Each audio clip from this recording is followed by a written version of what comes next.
We are live in 5, 4, 3, 2, 1. Welcome to WIIL2B podcast with your host. It's me, Yifa.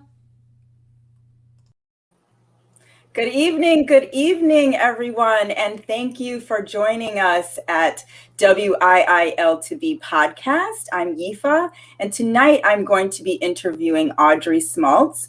She is the longtime girlfriend of famous jazz musician Lionel Hampton. She rubbed elbows with such greats as Lena Horne, Martin Luther King Jr., Ralph Abernathy, Cassius Clay, and Malcolm X. She broke barriers as a Black woman in the fashion industry, first as a model and then as a fashion show commentator. She created the first backstage dressing company in the whole entire world. Her clients were Bill Blass, Oscar de la Renta, Carolina Herrera, and Donna Karen. At 61, she fell in love with a woman. 13 years later, she married that woman. At 84, she's slowed down, but she hasn't stopped. Thank you, Audrey Smaltz, for joining me. I really appreciate this. Also, you are one of my favorite aunties. I'm so happy to be here with you, Yifa. Of course, I call you something else, but not tonight. I'm calling you Yifa. So, backstory, Auntie Audrey Smaltz, hired me to work at the ground crew when I was maybe somewhere between 14 and 16.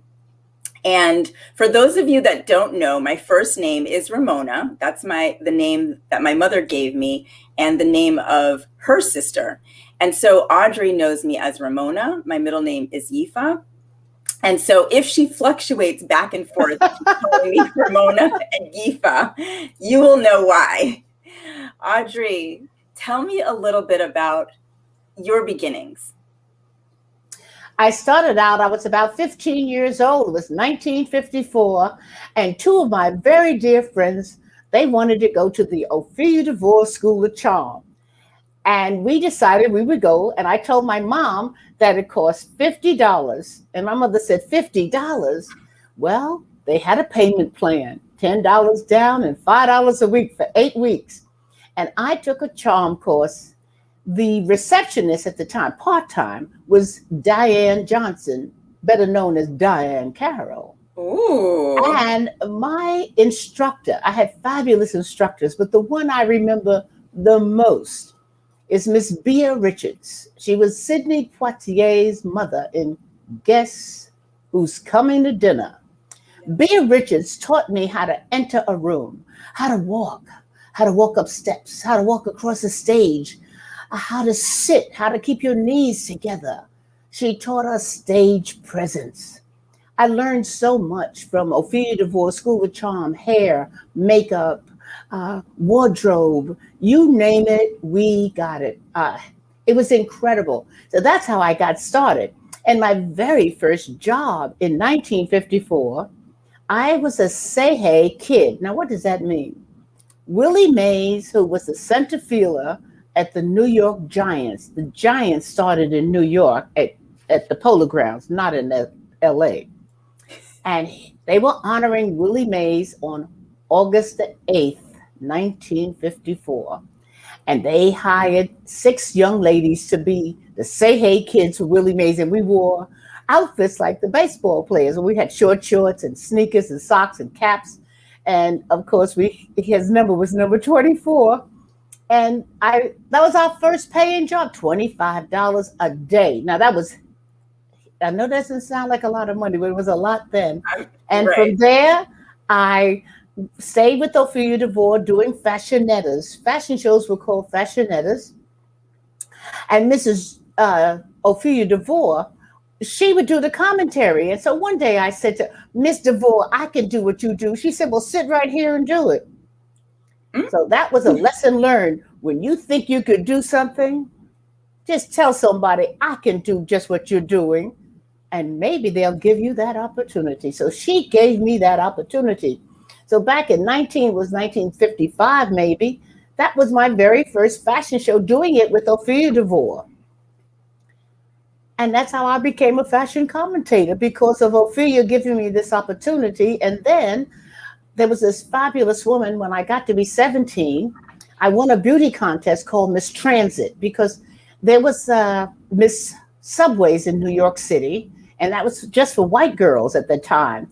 And the motormen and the guys who worked for the MTA who were black, they decided to have Miss Transit, which were for black women. And so I won that contest. I was 17 years old. Wow. And the woman who was one of the judges, right, her name was Evelyn Cunningham. And she was the EIC, the editor-in-chief of the Pittsburgh Courier. And she knew that I could do commentary, or she just liked me for some reason. I don't know what it was. There was something about me that she saw in me. And then she would get these jobs to do commentary for fashion shows or fashionettas at different churches. Mm-hmm. And she wasn't the society editor or the women's editor. So she would tell the ladies, I have the commentator for you. And I started doing commentary, because she was telling me, you can get $50, Audrey, instead of 15, because as the model, you got 15. I said, I took on being the commentator. Well, I took my mother with me to the very first show that I was doing the commentary. In those days, the models would come out because they dressed themselves and they had a card, and they would hand you the card as the commentator, and you would read the card as to what they had on. Well, the card would never write as to what they had on. They would have on red, and I'm saying, it's a green look, and it's not green. So that's how I learned never to use cards, because the girls gave the wrong cards. They didn't, it was a lot they had to do backstage. And so I started just doing commentary as what I saw, because my mother said, you can't read those cards. So that's how I'm the commentator who doesn't need a card. I just talk about what you don't see.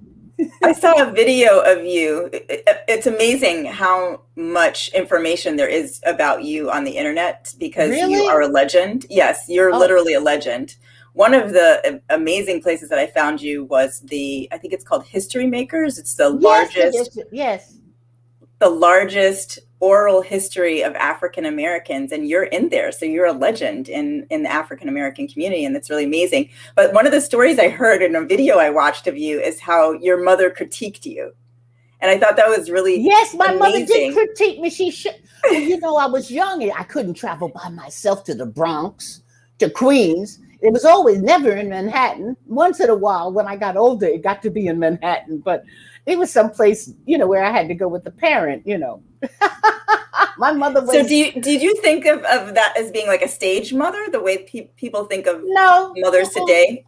No, not really. She just showed up because she didn't want me to travel by myself. Yeah. And, it's different in the way people are brought up today than the way they were brought up in my day. It's a different lifestyle. So I guess talk about that a little bit. Did it feel more as if it was supportive, as opposed to now where parents are sort of pushing their own agenda onto the child? Or? No, my mother was very supportive. I mean, she wasn't into commentary. She was not into fashion. She was a housewife. And dinner was always at 6:30. I set the table. I know how to set a beautiful table. I'm not a good cook, but I can set a table, because 5 of us sat down and had dinner. And Daddy came in from work, and Mother served dinner at 6:30, and I had 2 brothers, and I would always set the table and clean off and sometimes wash the dishes after. So we had a normal life, It was 2 parents and 3 children, and I was the baby. My brothers were 8 and 7 years older than me, so I was spoiled. And do you think that your parents, what your parents did, the support that they gave you, helped you to become who you are today? Oh, definitely. Most decidedly, my father was so important in teaching me Black history, because, there was no such thing as Black history in junior high school, elementary school, or even high school. So my father used to have all kinds of books for me to read, and he would read to me. And I still have one of the books. It's called J.A. Rogers And I really have to look up J.A. Rogers again, because he would tell you about ancient history about Blacks and what we did, and all about slavery and 1619. I knew all of this before everybody's knowing it now because of Mr. George Floyd and, Black Lives Matter. I always had a sense of Black history. And when I would give a report in school, high school or junior high school, I always talked about Black people. I never spoke about white people. And they couldn't believe the stories. I would talk about Marian Anderson. I would talk about Ralph Bunche. I would talk about people that they'd never heard of. And then once, I remember in high school, I said, well, Abraham Lincoln did not free the slaves. And the teacher threw me out of the room. I had to go down to the assistant principal's office, and I had to tell the assistant principal what happened. And he came back in the class. He said, well, he did not free the slaves, and let this young lady stay in a room. I had my books. I had everything, because I used to go to the Schaumburg on 135th Street, because I was, as I like to tell people, I was born bred, toasted buttered, jelly jammed, and honeyed in Harlem.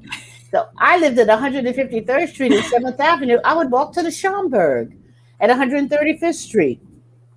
So I got to know about Blacks and what we accomplished and who we were and what we did before people were talking about it. No one discussed it. My father was the one who, I used to know about. I knew about Jackie Robinson because I was 1947. I was 10 years old. And he became a Dodger. I knew about Willie Mays. We used to know all. It's wonderful now to know that this is coming back. Here it is 80 years later, not 80 years later, 65, 70 years later.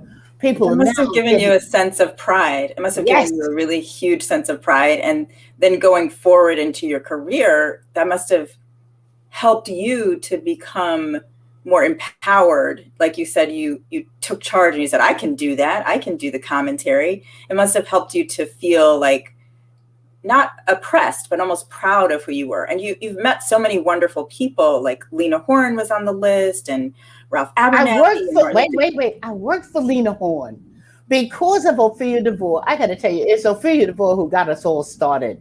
You name it. She got Cicely Tyson, Helen Williams. I can name all the top women who Ophelia got started. There wouldn't have been a Rheingold beer contest with Blacks if Ophelia hadn't picketed.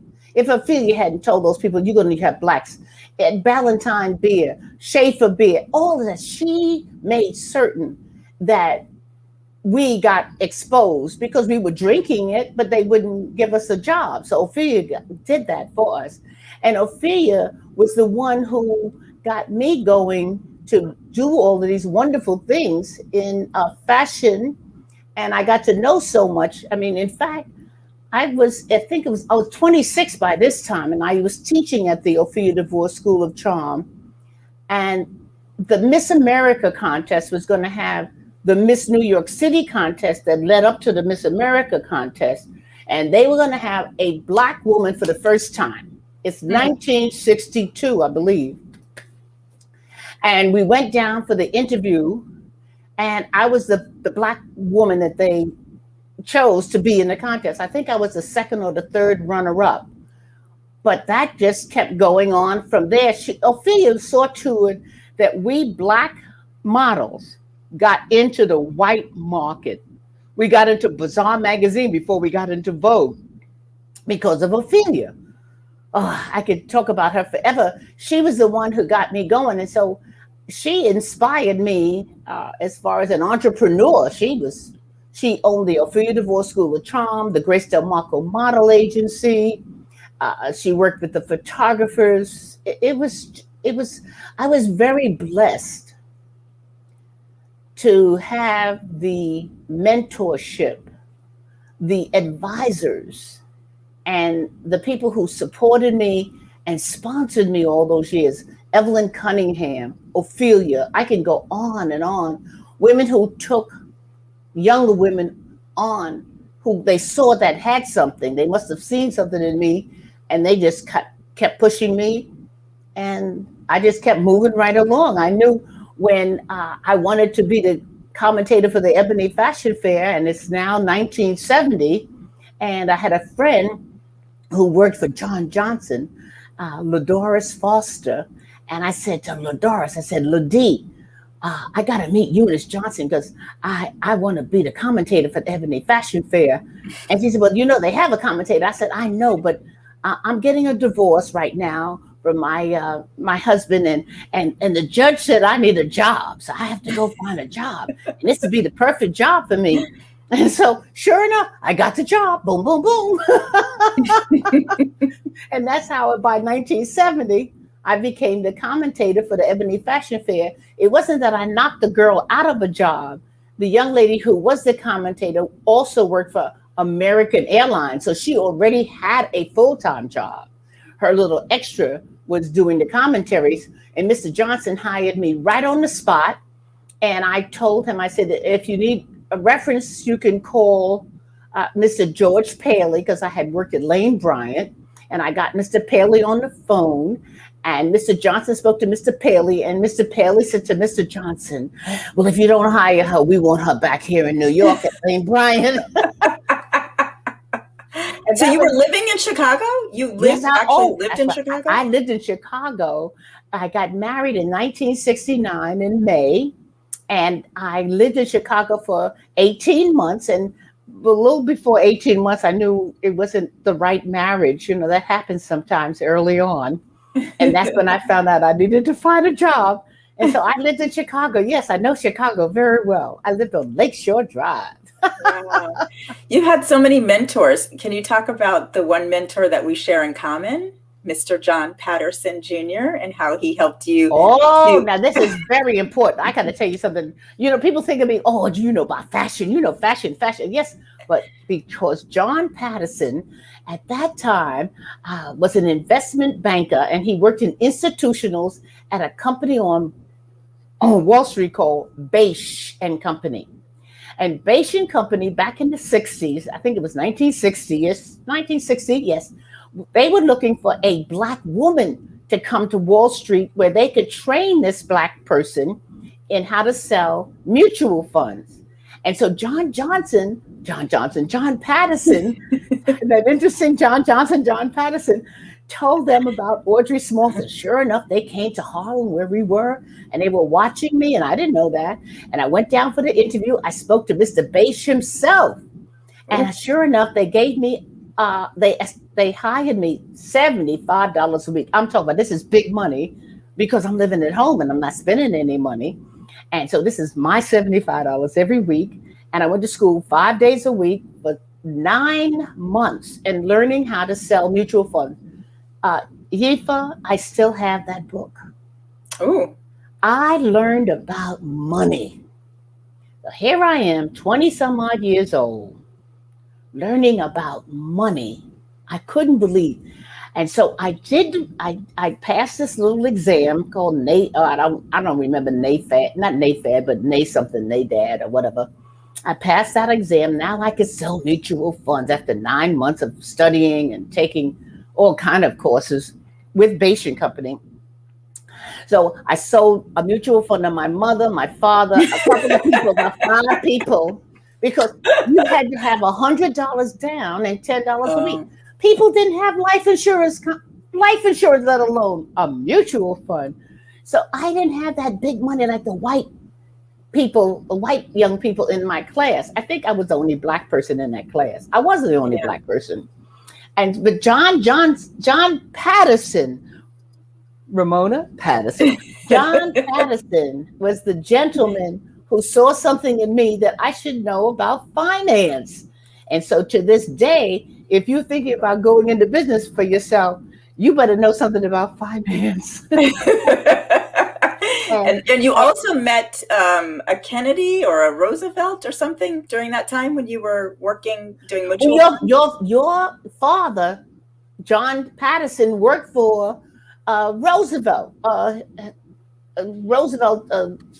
Franklin Delano Roosevelt's son. They were. That's how I met him, through John Patterson. Yes, that's another thing I got to tell you. You gotta network. You have to know people in various communities. You just can't have a fashion community. You have to have a church community, a college community, a high school community.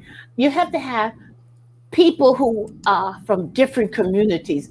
Evelyn Cunningham was the one who really got me those jobs being a commentator, making money. That was nice and, I didn't do it for free. And so I've been blessed. I'm not going to say fortunate, but I'm going to just say I have been blessed to have the right people around me, from my family to all the people I met, who I associated with. And that's another thing. You have to know who to pick as your friends.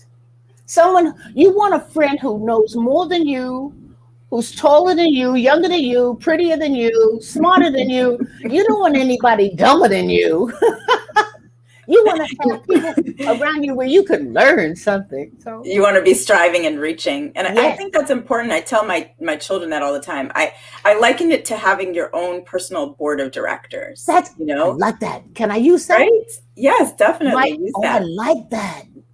You have somebody who does finance, you have somebody who does fashion, you have somebody who does this, who does that, and you bring them all together, and they help to lift you up, and you help to lift them up. And they educate you in a way that you can't get in books and you can't get in school. Yes, it's what they call common sense. Yes, and sense is not common. And that's important about networking. And I think that you have a really good personality for that. You're very vibrant and you're feisty and you're really super intelligent. Do you think that that's something that people can learn, that people can learn how to network, that people can learn how to kind of have a little bit of your... Well, I always tell people, say, Audrey, you really get over. I said, because I've got personality, walk a personality, talk a personality, And so, but you don't have to have that. You just have to be nice, smile, be pleasant, and be kind. Tell somebody, oh, I love your hair. Compliment people. Make people feel warm. Don't push them away. Bring them in. And then you know who to, keep at your side.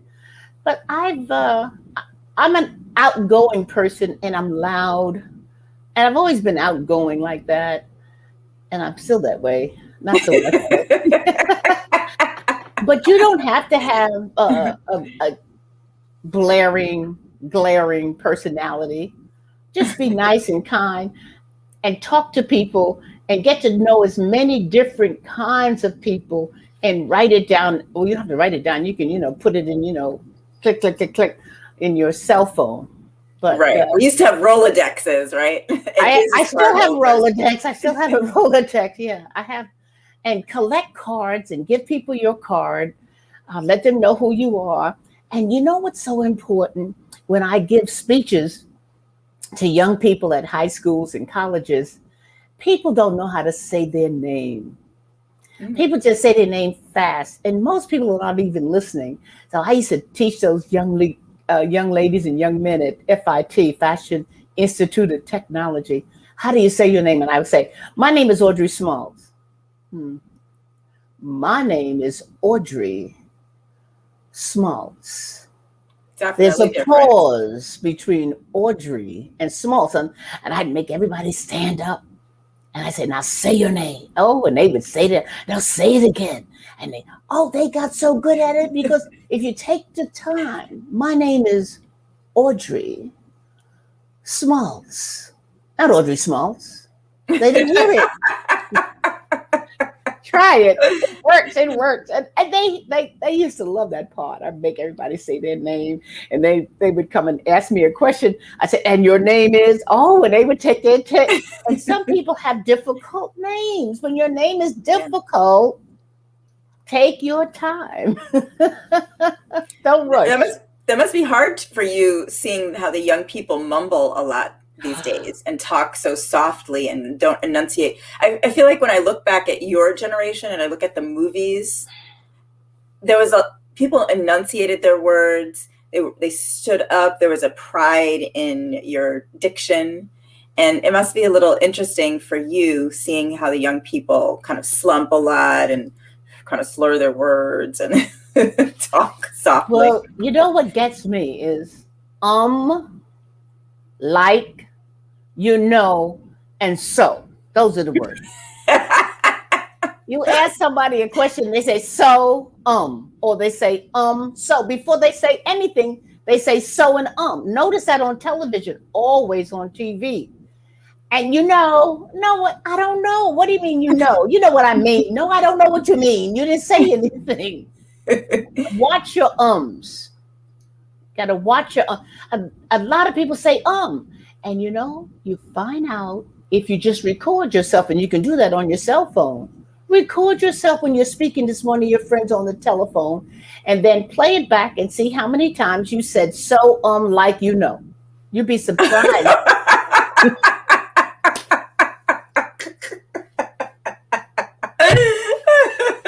You'd be surprised how many times you say that. Yes. So you got to watch that. Well, I tell everybody they need to go to Toastmasters and just look it up, toastmastersinternational.org, and find a club and join. You told me you've been doing that now for what did you say? A long time. 30, 40 years? Oh, not quite. I joined Toastmasters in 1995 because I wanted to give speeches. I was always doing commentary. I wanted to do more than, fashion commentary. And so I joined Toastmasters. But before I joined Toastmasters, a friend of mine who was a ground crewer, Sydney Biddle Barrows, Sydney said, "Oh, you got to come to this meeting. It's going to be so important. It's called the National Speakers Association." So I went to a meeting in 1992 because I was going to be a guest speaker at a big convention. I don't remember, but it was a biggie. They were paying me a lot of money. And I go to this meeting, and this man was incredible. He didn't stand at the lectern. He moved. He had that mic. He moved. Well, when I gave my speech the next day, honey, I had my hand mic, and I was moving all over that stage. I learned so much. So I stayed in that group, but then I didn't get to speak. So then I said to one of the friends who was also a member of NSA, "Well, when am I going to be able to speak?" He said, "Audrey, you have to join Toastmasters, and then you can speak." Oh, and that's when you learn you have to give 10 speeches, and then you get a citation, and you give 10 more speeches, and then the next thing you know, you're talking. You're doing it. You're learning how to have voice variety. People talk, oh, boring. And then you learn about gestures. It's not good on Zoom, eye contact. You must talk to everybody that's in the room. Get their eye contact. When you learn those things, eye contact, voice variety, and gestures, you're on. It's so beautiful to watch and listen, even on Zoom. You can really tell the difference and the flavor, the nuances when you learn that at voice Toastmasters. variety. Mm-hmm. And they have, 36,000 clubs over the world. I mean, they're everywhere. You name it, there's a Toastmaster meeting going on somewhere right now. What did it mean to you integrating the world of fashion as a Black woman? Well, when I came along, there weren't too many Black designers that were well known. We had Black dressmakers and seamstresses. We didn't have designers that were on 7th Avenue. We started out, I think one of the first designers on 7th Avenue was Wesley Tan, and another young man, Arthur McGee. But they never became. I think I had something, Arthur McGee. I believe I had it. I believe I did. Good for you. But they never made a lot of money. And then there was John Weston. And then finally we got a Stephen Burrows and a Willie Smith and a John Haggins the names started coming. And even now we have more and more names. But, to be a fashion designer, I always say to people who are in fashion, "Oh, I'm a designer." And I say to them, "Oh, Do you have a Pierre Berger? And they said, well, I don't know Pierre Berger. Well, there wouldn't be an Yves Saint Laurent if there wasn't a Pierre Berger. You're the designer, you need the business end of it, And so I said, there's a Calvin Klein, and then there is a Schwartz, Barry Schwartz. If you don't know Barry Schwartz, there would be no Calvin Klein. Wow. Who is your Calvin? Who is your Barry Schwartz? Who is your Pierre Berger? And they look at me like I'm crazy. And you cannot do it all by yourself. And I think they're understanding that now more, to get somebody to back them, to have the business sense so they can design clothes, what they do, and then make money, do marketing, do all the public relations, do all the things that you need to do just to be a wonderful designer. And you have no place to distribute, to sell, to who's the salesperson selling the clothes? It's a big business, designing clothes. It's not just designing clothes, it's a whole business. And right now we have some wonderful young designers out there doing it. It makes me so happy. They're making money for the first time. I mean, money. I'm not talking about real money. Real money, being real designers, making real money. Yes. So it must have been really important to you, being a Black woman and inserting yourself into spaces where it was mostly white men, I'm sure, and later on white women were, included in that space. But some of the stories that I've heard from you about when you first with Ebony Fashion Fair, when you came into the European spaces and they wouldn't allow you to look at the clothes and to sit in the fashion shows. And that must have been really important for you to stand there and be a proud Black woman. It was difficult, but, because I have a big mouth and I talk a lot and I get over with my personality. But in the 70s, when I was going to Europe with Eunice Johnson, and we didn't always get an invitation, I would go in with the models because the Black models were big in those days. And I was much thinner, half the size I am now. And I would go in the backstage and I would see all that was going on. And that's how I got started with the ground crew, because I saw what was going on backstage. I said, chaos, you talk about chaos. So that's how I wanted to do the whole show. I wanted to produce the front of the house, the back of the house. I wanted to do it all, but I just took my little niche, get a niche, open that niche. What's missing? And I found out what was missing. I came back to New York, wrote 100 letters. Wow. I got 3 replies and 1 job. That job, the lady liked what we did. Her name was Miket Schrader. She worked for Abe Schrader at 530 7th Avenue.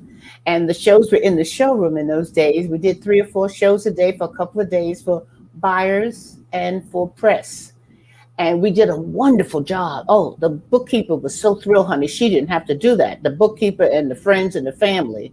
And so I wrote the letter and she put it on their stationery, typed it up, and had me kept to sign the letter that we were the best thing that ever happened to ground crew. And I sent that letter out to every designer, everybody you could think of. And so, Lord, I got a job, 1 job, and somebody heard that I was working there, and I got another job. And the next thing you know, jobs started coming in. But you have to promote yourself. You have to get out there. You have to really market. And you know what you have to be? And how did I learn that? When I worked for Patterson Jr, you have to know how to sell. You have to be a salesperson. Yes. You can call it a market if you want. But I came up with the name Ground Crew because the Reverend Dr. Martin Luther King received the Nobel Peace Prize in December of 1964. And in his very short, 3 pages long acceptance speech, he talked about the ground crew in 2 places. And one, it says, every time I take a flight, I am always mindful of the many people who make a successful journey possible, to the known pilots and the unknown ground crew. And then he said, you honor the ground crew without whose labor and sacrifices the jet flights to freedom could never have left the earth. That stuck with me, ground crew. So I took that on And then I became trademarked. I had to get a good lawyer. And after trademark, I got to be registered. And so I'm still registered. We only have to work 2 shows a year. That's easy to get 2 shows a year or 2 whatever. But I tell anybody who's going into business for themselves, the first thing they need before a lawyer, they need an accountant, honey. You got to know about that money. You better know about your money and how much you're paying for everything. You need to know all of this. And if you don't, you have to have somebody to help you with that. And you're at 84 now. So I'm 84, young, yes. 84 years young. So 2 shows, you're just doing that at this point to keep the name. And I have to, the lawyer told me that I have to do at least 2 and get paid.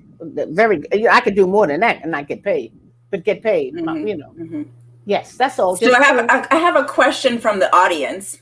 Oh, okay. And the question is, it's Jamel Rackley, and she would like to find out if you talk about how you were such a help as a mentor to me when I wasn't listening to my parents. Oh, well, I was very strict. I'm very strict. I have a thing about you must be on time. And I don't want an excuse. Oh, Miss Audrey, the train. I don't want to hear about the subway, the train, the bus. I don't want to hear it was the weekend. I don't want to hear why you were late. You cannot be late. So I just would dock you, not a lot, because I always paid everybody, but I may not hire you again if you're late. And then we're Black. We're coming in, and come in strong. Instead of easy on in, no, you got to be. Then I would tell you, you have to stand a certain way. You have to mind your own business. You cannot look at the designer. You don't go to introduce yourself to the designer. I would have meetings and I would have training classes. I would train the ground crew how to become a ground crewer. And you know what's so nice now? After many years, because they're up in age now, they're getting to be 40-something, 50-something. Audrey, you know what you told me? No, darling, tell me, what did I tell you? Audrey, you told me, and I'm listening. Oh, they now come back to me now, after I have retired, it's almost 3 years, and tell me what I meant to them, how I meant to them, what it was that they learned from me. They now know they better be on time. And please don't give me an excuse, because it's a lie and I heard it already. Bryant Reed says 15 minutes early is on time. That's right. He's absolutely right. When you're 15 minutes, this is it. When you're ahead of time, you're on time. When you're on time, you're late. And when you're late, forget about it. End of story. But you're right. 15 minutes, you should be there 15 minutes ahead of time. And you have to account for the subway, the bus, the elevator, whatever. Yeah. You tell the funny story about the excuse that I gave you one time, which I got in trouble a lot from you for, but you said that was the funniest. No, you gave the best lie I had ever heard, and I had heard all the lies. I had been in business a long time.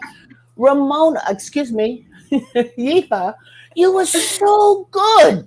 I said, girl, you're the best liar I've ever had, and I'm gonna let you get away with it because I didn't hear that before. You were brand new. Girl, you good. You see what you're doing now? See, you've always had something special about you, darling. Look at you now. Whatever it is, there's something special. And you have it. And you're taking it and moving it on. I'm loving it. This is really nice. Gosh. Thank you. Yeah, but with the ground crew, we did meet a lot of people. I worked for Bill Blass. And how did I get the Bill Blass job? I was working for Donna Karen. That's another story. But I was working for Donna Karen, and Donna Karen just got this new client, Saks Fifth Avenue. And Saks Fifth Avenue, the lady's name was Helen O'Hagan. She wanted Donna Karen to come to do the show. And so then Donna's people called me. They said, Audrey, Saks is going to do a fashion show with Donna Karen, but we have to have the ground crew. Saks said they have their own people. Audrey, we're using you. Now, Audrey, don't charge them too much money. Now, Audrey, please, don't charge too much money because we want you to work this job. So sure enough, We did that job. And do you know Helen O'Hagan had all those people backstage watching us, all those white people watching us. Wow. And I told the ground crew, I said, listen, we're doing this show for these white people. Saks Fifth Avenue. They're watching us, yo. Be cool. We were so good. That's how I got Saks Fifth Avenue. So then Helen O'Hagan liked what we did. Now I got a new client, Saks Fifth Avenue. Can you imagine the ground crew? So then Saks Fifth Avenue, they're doing a show for Bill Blass. Bill Blass people said, who are these people you have doing this show? They know what to do. That's how we got Bill Blass. And girl, then Oscar De La Renta found out that we were Bill Blass. Oh, then Oscar, and then Carolina Herrera. Oh, she had to. Oh. You just kept building because you created a system. You have a. You worked You the just said it. system, and then you kept getting more. You just said it. A system. I had the ground crew system. I was very strict, very loud. And I would let you go in a minute. And, if you were late, sometimes I said, go. Oh, then my supervisors would say, oh, Audrey, no, I need them. No, we can work without them. They got to go. And I paid everybody. Then my competition started coming in. I had one girl who worked for me, and she told everybody, oh, I can do it for 80% less than Audrey. And then sometimes my people would say, Audrey, I can get somebody to do the show for 80% less than the ground crew. I said, well, you got to go for it, honey. Go ahead. But you know what I guaranteed everybody? And Oscar swore by it. Oscar was the one who taught me how to charge. I wasn't charging the right way. I didn't know any better. I got a problem because someone had stolen all the Oscar was giving out perfume samples. Okay.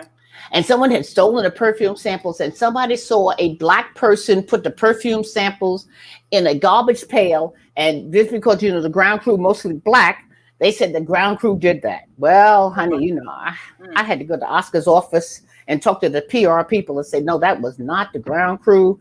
That was one of the maintenance people who worked for the tents. We had nothing to do with the ground crew, because one of my ground crew saw that person. And I went to Oscar's office, and I'm loud, as I told you, I keep telling you, I was so loud, I was going off. Honey, we did not do that. And where is that young man who said we did that? I want to see him and let him know we didn't do that. Oscar came in, he says, Audrey, calm down. He says, since I've been using the ground crew, I'm not missing an earring, a necklace, a pair of shoes. I am not missing anything because this is what we guaranteed people. I guarantee you that nothing will be missing, because models can take a pair of shoes and put it in that big bag. Take an earring, a necklace, and they're usually just one of a kind. Right. And so I guarantee that I would stand at the elevator at the Donna Karen show. Donna said, Audrey, go get those girls. I'd be at the front elevator and I'd have somebody at the back elevator. Girl, let me see what's in those bags. Be sure. And Donna said I could have the shoes. Donna did not give me those shoes. You were the watchdog. And they would say, Audrey, the show was at night. Audrey, Donna said I could wear the dress, or whatever the model. Audrey, she said I could wear the dress. I'm going to a party. She did not say you could wear that dress and go to a party. If you don't give me my dress back. I used to get the designers, because the designers had to be nice to everybody. I did not have to be nice, because they were not hiring me. It's really amazing, because I worked the ground crew at 16, and then I came back to New York maybe about 6 years ago, and I was doing Fashion Weeks as a hairstylist, and you had some shows, and remember I latched on and I helped out.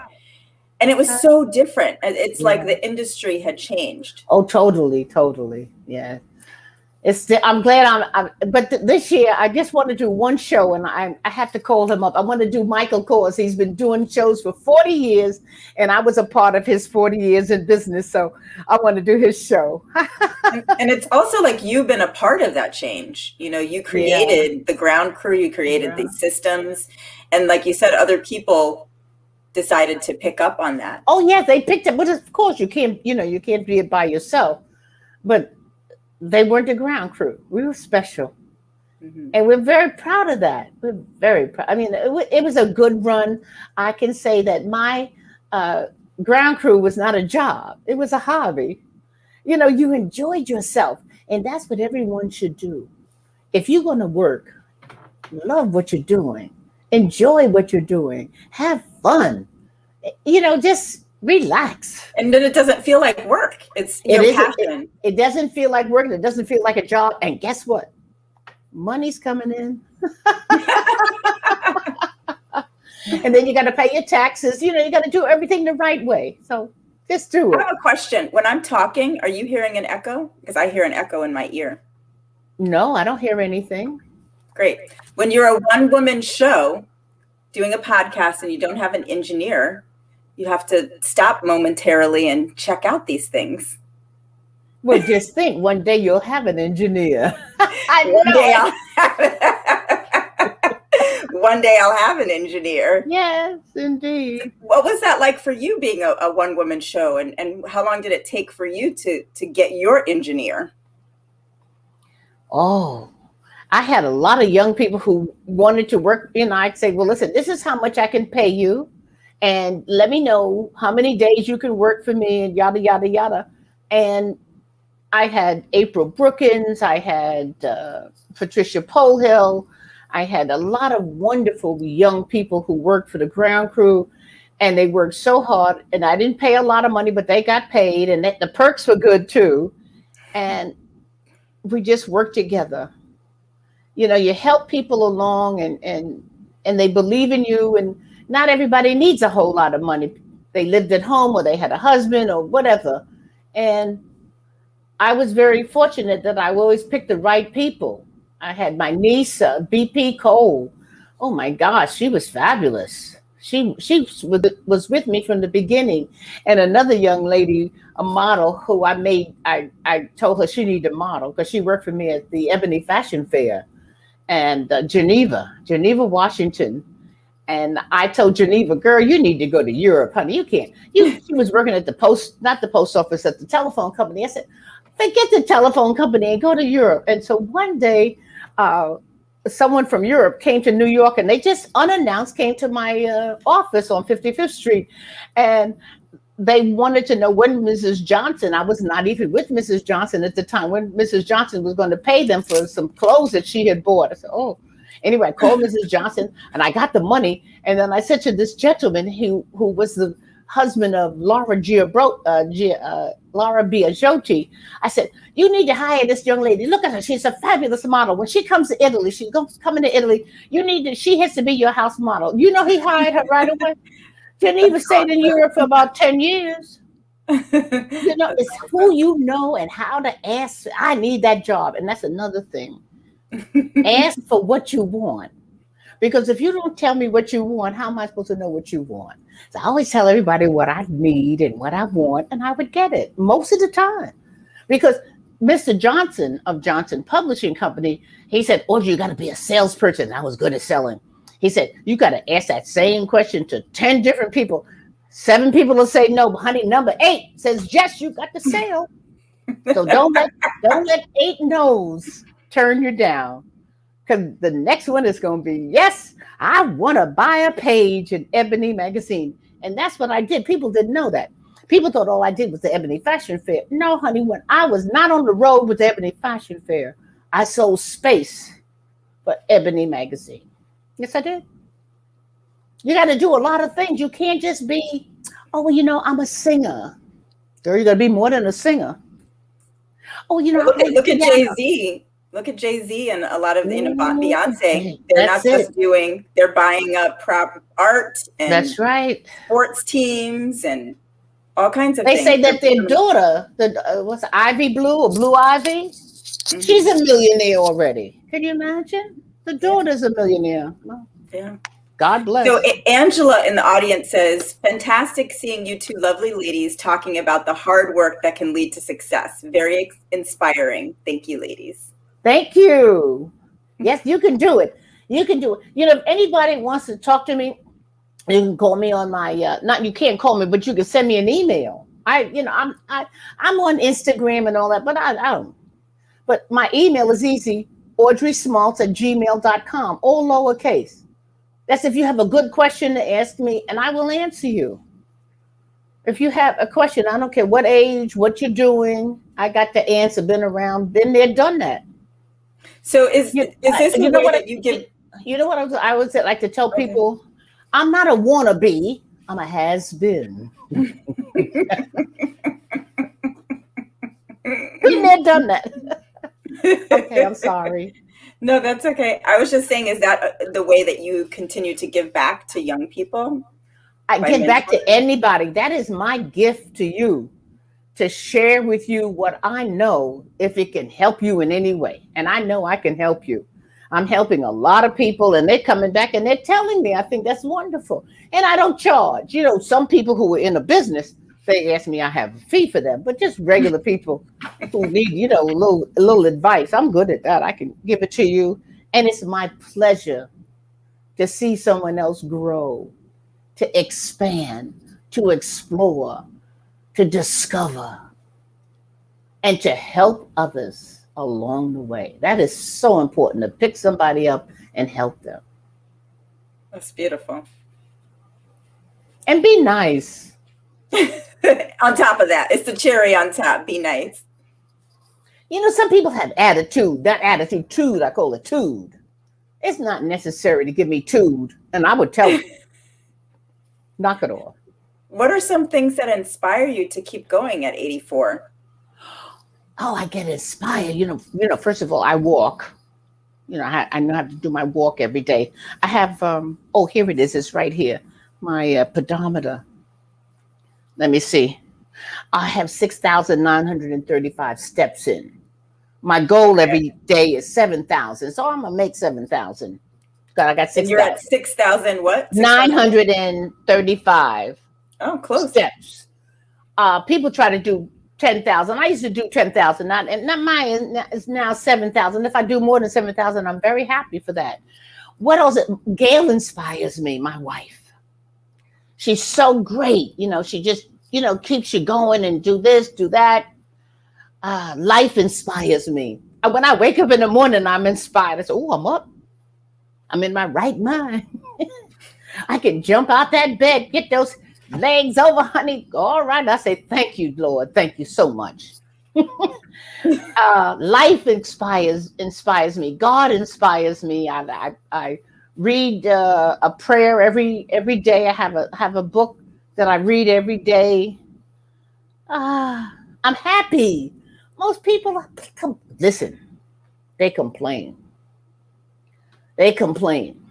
So try not to, you're going to complain. That's a part of life, but not so much. And so somebody told me the other day, I was at Bergdorf's today, and my friend did my makeup for me, and she's so fabulous, Simone. And so Simone was talking to another young lady, and the young lady said, oh, you got to meet my husband. You know, he works in the shoe department on the 4th floor. She said, you should go up there and get some shoes. I said, sweetheart, when you're 84 years old, you don't wear new shoes. You have old shoes, because your old shoes know your feet. At 84, you do not break in shoes anymore. She fell out. I said, you see these shoes I have on now? They're Helene Opels. I think I bought them in the 1980s. I spent $300-400 for these shoes. That was a lot of money back in those days. You see, I still wear them. These shoes know my feet. So there's certain things you learn as you get older. No new shoe, girl. I keep them nice. My Manolo Blahniks, I can still wear high heels. Not out in the street, because the streets are very bad. But I'll put on my shoes, honey. I go walking into that, out of the car into the restaurant or where I'm going. I have on my high heels, darling. Not too many young women can still wear their high heels. I have my 3-inch and I have my 2-inch heels, honey. Yes, indeed. They're old. They know my feet. These are not new shoes. These are old shoes that I keep nice. You know, you send them to. I have a very good shoemaker. You have a very good person who takes in your clothes and let your clothes out. Whatever. You have to have a very good shoemaker, a good seamstress, dressmaker, whatever. Mm-hmm. Kind of like the board, you know. Oh, I like that. Honey, that's where everybody needs a board of directors. Yes. I like that. Thank you so much for that, Yifa. I'm going to get used to calling you Yifa. Yeah, I can do that. What advice would you give people to, if they have a passion that they want to do, or if they don't have a passion, or they can't figure out the direction they want to go in life? Is there something that they could latch on? You seem to have like a joie de what is it? Joie de vivre? Joy of life. The way of life. Joie de vivre, you know? And you seem to have that. Is that something that other people can take on? Is there advice you can give them if they're stuck, or if they're trying to get in a direction they want to go, or they maybe even don't know? What would you suggest to them? Well, to be honest with you, when you're stuck, you're going to get unstuck. So who can you turn to? Now, who is that mentor? Who is that advisor? Who is that sponsor who can help you? Who is that person you can talk to? Or 2 or 3 people? Can you give me 5 minutes of your time? They'll give you 10, but don't ask for 10, ask for 5. And talk to someone who you admire and record it, because you may not remember if you're not writing it down. Record it. Record what they're telling you. And you got to have a passion for something. You have a passion. If you don't have a passion for something, then really try to talk to somebody to say, well, what do I really like? Start listing things. You got to like something. Horseback riding, walking a dog. That's what I could do. Walk dogs, honey, because I'm walking. I make some money walking dogs. I'm just teasing. But you have to have a desire for something. If you don't, then you need to go talk to a psychiatrist or a psychotherapist or somebody. So you got to talk to somebody that's older than you, wiser than you. They're not necessarily older, but someone that you admire, someone that you appreciate, and they'll speak to you. I know they will. They'll help you. Angela says she's getting her questions ready to email you. Oh, good. Okay, Angela. Good. And Angela, put your telephone number in there, because I call you back. I don't email you back, because I'm slow, honey, with the typing. And Jamel corrected and said it's joie de vivre. Oh, thank you. It's your joie de vivre. Thank you, Jamel. Do I know Jamel? My mother, Jamel. That's what I thought. That was your mother. Okay, there you go. Thought that was good. I'd love to see it. She's in Atlanta. She's in Atlanta. Yeah. So we are getting close to the hour, and I'm wondering. Oh, wow, this was a fabulous hour. I had a lot of fun listening. I always love listening to your stories. Sometimes I just call you to just listen to you on the phone, because you're so vibrant, you're so inspiring. It just really makes my day when I speak with you, and I feel brighter when I'm around you. Thank you. Wow. Thank you. What else can I say? I'm impressed. Wow. I like to make people feel good about themselves. First of all, you got to love yourself. Mm. You have to love yourself before you can love everyone else. How can you love somebody and you don't love yourself? And don't be hard on yourself. Don't knock yourself. Oh, I only got 40. I didn't get the grade I was supposed to get. And Stop. Be thankful. I did the best I could. I'm going to do better now next time, but I'm going to do better. But be good to yourself. Take care of yourself. Yeah. I know you try things, but don't try it for long. You know what I mean? Well, you take care of yourself. So good. You know why I think I was going to say that. I'm going to tell you why. And I'm not bragging. I smoked a lot of cigarettes, but I never once, can you imagine, did not marijuana, nothing, ever. And everybody tried to get me. They'd be sitting in the group, we'd be around in a circle, and they'd be passing that joint. And I would just pass the joint. They didn't know I didn't take it. I just passed the joint. I never did that. I smoked too many cigarettes. Thank God I gave up smoking. But, you just can't do all that stuff and try to look nice. I look pretty good for this age. You look very good. No, but do you know what I'm saying? You can't. And the lady said, my complexion, they liked my complexion. The lady was putting my makeup on today. Said, oh, your complexion. I said, thank you very much. And That's ladies. I'm telling you now. I'm not talking to the men. Girls, don't even try to get high. Don't even go there. Forget about it. Keep your youthful. Get some champagne. Just get some champagne or prosecco.